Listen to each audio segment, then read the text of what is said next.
তাই আগে হাতে যদি 15 মিনিট সময় থাকে তাহলে অবশ্যই স্ন্যাক্সটি তৈরি করে খাবেন। এটা অনেকটা সুন্দর আর এটা অল্প খরচের মধ্যে হয়ে যাবে। আর এটা তৈরি করতে খুবই কম সময়, মাত্র 15 মিনিট সময় লাগবে। দেখো কতটা সুন্দর, দেখতে যতটা সুন্দর হয়েছে খেতে মাশাআল্লাহ ততটাই সুন্দর। তো চলো কীভাবে বানালাম সেটা তোমাদের সাথে শেয়ার করবো। হ্যালো এভরিওয়ান, আসসালামু আলাইকুম। তোমরা সকলে কেমন আছো?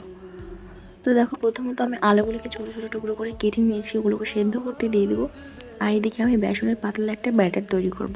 এখানে আমি নুন, হলুদ, কাঁচা লঙ্কা গুঁড়ো, জিরা গুঁড়ো, খাবার সোডা সব কিছু দিয়ে ভালো করে আমি গলিয়ে নেব। একটা ডিমও দিয়েছি আমি এখানে, তোমরা এটা না দিতেও পারো।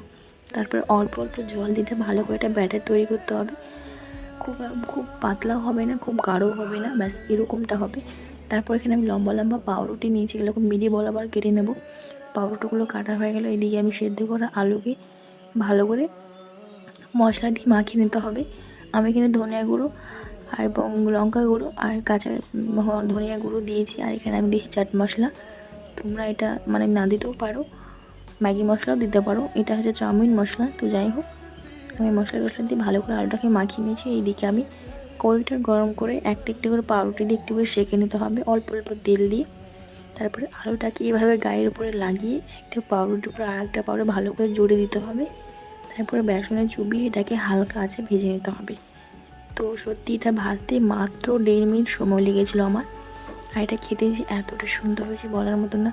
দেখো কতটা সুন্দর হয়েছে দেখতে, এটা অনেক সুন্দর হয়েছে। তোমাদের ভিডিওটি কেমন লাগলো অবশ্যই কমেন্ট করে জানাও। আর হ্যাঁ, আমাকে অবশ্যই সাবস্ক্রাইব করে দিও নতুন নতুন ভিডিও পাওয়ার জন্য। সকলে ভালো থাকো, সুস্থ থাকো। ফিরছি আবার নেক্সট কোনো ভিডিওতে। আজকের মতো টাটা।